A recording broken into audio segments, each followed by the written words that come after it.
وبعد أكثر من 20 سنة على اعتقال عبد الله أوغلان، ومع تزايد الحملة الدولية المطالبة بالإفراج عن هذا البطل المسجون في جزيرة إيميرلي في بحر المرمرة، وجد عدد من المثقفين المصريين المهتمين بشؤون المنطقة أنه يجب أن تسهم النخبة المثقفة المصرية في هذه الحملة، فشكلت لجنة مصرية من أجل الإفراج عن عبد الله أوغلان. هذه اللجنة ستستمر وتتزايد التوقيعات المختلفة عليها إلى أن يتم الوصول إلى الموعد السنوي لاعتقال عبد الله أوغلان، وعندها سيصدر بيان من الحملة بشأن هذا الاعتقال، وهذا البيان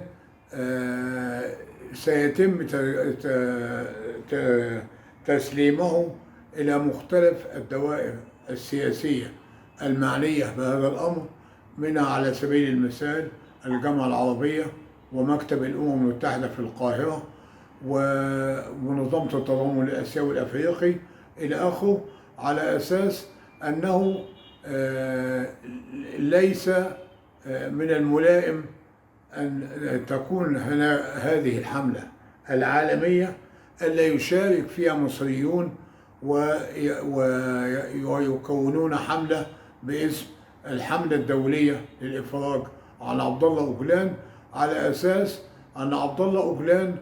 وإن كان رمز للشعب الكردي وتاريخه معروف، فإن هناك علاقات تاريخية تربط بين الشعب المصري والشعب الكردي، وهذا يجعلنا سباقين في هذه الحملة، ونأمل لهذه الحملة مصريا وعربيا ودوليا النجاح.